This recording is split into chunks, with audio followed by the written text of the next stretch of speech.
ಗಂಡ ಮತ್ತು ಹೆಂಡತಿಯ ಮಧ್ಯೆ ಈ ಎರಡೂ ವಿಚಾರಗಳು ಯಾವುದೇ ಕಾರಣಕ್ಕೂ ಬರಬಾರ್ದು. ಒಂದು ಅವಶ್ಯಕತೆಗೋಸ್ಕರ ಬದುಕ್ತಾ ಇದ್ದೀನಿ, ಇನ್ನೊಂದು ಅನಿವಾರ್ಯಕ್ಕೆ ಇವ್ರ ಜೊತೆಗಿದ್ದೀನಿ ಅನ್ನೋ ಈ ಎರಡು ಪದಗಳು ಮಾತ್ರ ಬಳಸಲೇಬೇಡಿ.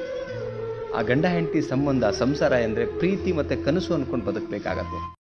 ಜೀವನದಲ್ಲಿ ನಿಜವಾಗ್ಲೂ ಪ್ರೀತಿ ಕೊಡೋಕೆ ಬಂದವರಿಗೆ ಮೋಸ ಆಗತ್ತೆ, ಅವಮಾನ ಆಗತ್ತೆ.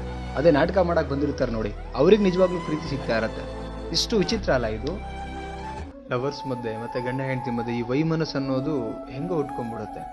ಸೊ ಆ ವೈಮನಸ್ಸು ಉಟ್ಕೊಂಡಾಗ ಅದನ್ನು ಸರಿಪಡಿಸ್ಕೊಳ್ಬೇಕಾದ್ರೆ ಅವತ್ತಿಗೆ ಏನು ಜಗಳ ಆಯ್ತಲ್ಲ, ಆ ಜಗಳಕ್ಕೆ ಏನು ಕಾರಣ ಆಯ್ತಲ್ಲ ಅದ್ರ ಬಗ್ಗೆ ಮಾತ್ರ ಡಿಸ್ಕಷನ್ ಮಾಡಬೇಕು. ಹಿಂದೆ ಯಾವಾಗ ಆಗಿರೋದನ್ನು ಕೆದಕಿ ಮತ್ತು ಪುನಃ ಜಗಳ ಮಾಡ್ತಾ ಇದ್ದರೆ ಅದು ಸರಿ ಹೋಗಲ್ಲ, ಮತ್ತಷ್ಟು ಜಾಸ್ತಿ ಆಗುತ್ತೆ.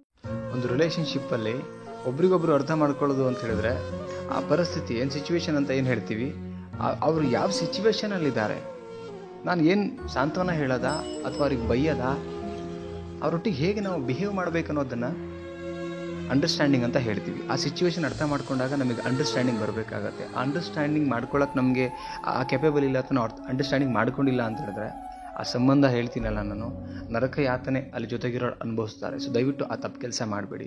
ಸಿಚುವೇಶನ್ ಏನಿದೆ ನೋಡ್ಕೊಳ್ಳಿ, ಆಮೇಲೆ ಅವರೊಟ್ಟಿಗೆ ಹೇಗೆ ಬಿಹೇವ್ ಮಾಡಬೇಕಂತ ಅರ್ಥ ಮಾಡ್ಕೊಳ್ಳಿ. ಆವಾಗ ಆ ಸಂಬಂಧ ತುಂಬ ಚೆನ್ನಾಗಿರುತ್ತೆ. ಮನಸ್ಸೇ ಇಲ್ಲದಿರೋ ವ್ಯಕ್ತಿಗಳ ಹತ್ರ ಮನಸ್ಸಿನ ಭಾವನೆಗಳಾಗಲಿ ಅಥವಾ ಮನಸ್ಸಲ್ಲಿರ್ತಕ್ಕಂಥ ನೋವಾಗಲಿ ಹೇಳ್ಕೊಳಕ್ಕೆ ಹೋಗ್ಬಿಡಿ. ಯಾಕೆ ಅಂದರೆ ಅವರಿಗೆ ನೋವು ಅರ್ಥ ಆಗಲ್ಲ, ಆ ಭಾವನೆಗಳು ಕೂಡ ಅರ್ಥ ಆಗಲ್ಲ. ಸೊ ಹೇಳ್ಕೊಂಬಿಡಿ.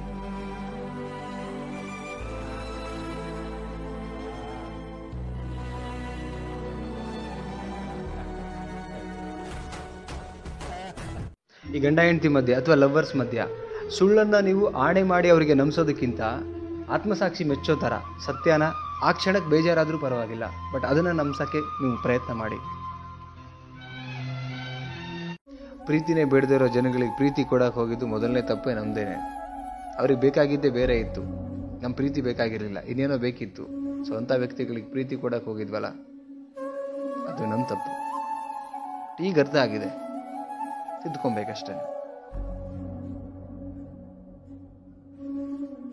ಸಿಚುವೇಶನ್ ಹ್ಯಾಂಡಲ್ ಮಾಡೋದನ್ನು ಕಲಿಬೇಕಾಗತ್ತೆ. ಆ ಸಿಚುವೇಶನ್ ಏನಿದೆ, ಕೆಲವರು ಸಿಚುವೇಶನ್ ಹ್ಯಾಂಡಲ್ ಮಾಡೋಕ್ಕಾಗ್ದಿರ ಜಗಳಗಳು ಮಾಡಿಕೊಂಡು ಡಿವೋರ್ಸ್ ಮಾಡ್ಕೊಳ್ತಾರೆ, ಇನ್ನು ಕೆಲವರು ಕೊಲೆಗಳನ್ನು ಮಾಡ್ಕೊಂಡ್ಬಿಡ್ತಾರೆ, ಇನ್ನು ಕೆಲವರು ಸೂಸೈಡ್ ಮಾಡ್ಕೊಳ್ತಾರೆ, ಇನ್ನು ಕೆಲವರು ಡಿಪ್ರೆಷನ್ಗೆ ಹೋಗ್ತಾರೆ. ಇದೆಲ್ಲ ಫೈನಲಿ ಎಲ್ಲ ಮಾಡ್ಕೊಳ್ಳೋದ್ರಿಂದ ನಿಮಗೇನು ಪರಿಹಾರ ಅಂತೂ ಆಗಲ್ಲ. ಈಗ ಪ್ರಾಬ್ಲಮ್ ಬಂದಿದೆ ಅಂದರೆ ಸರಿಪಡಿಸ್ಕೊಳ್ಬೇಕು, ರೈಟ್?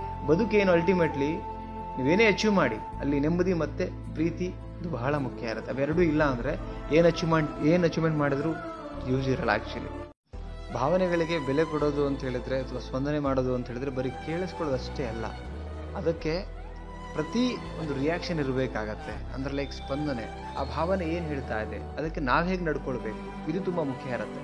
ಎಷ್ಟೋ ಜನ ಸ್ಪಂದನೆ ಮಾಡೋದು ಅಂತ ಹೇಳಿದ್ರೆ ಬರೀ ಕೇಳಿಸ್ಕೊಳ್ಳೋದು ಆ್ಯಂಡ್ ಅದನ್ನು ಇಂಪ್ಲಿಮೆಂಟ್ ಮಾಡ್ಕೊಳ್ಳೋದೇ ಇರೋದಲ್ಲ. ಆ್ಯಕ್ಚುಲಿ ಅದಕ್ಕೆ ನಾವು ಕೂಡ ಪ್ರತೀಕಾರವಾಗಿ ಸ್ಪಂದನೆ ಮಾಡಬೇಕಾಗತ್ತೆ.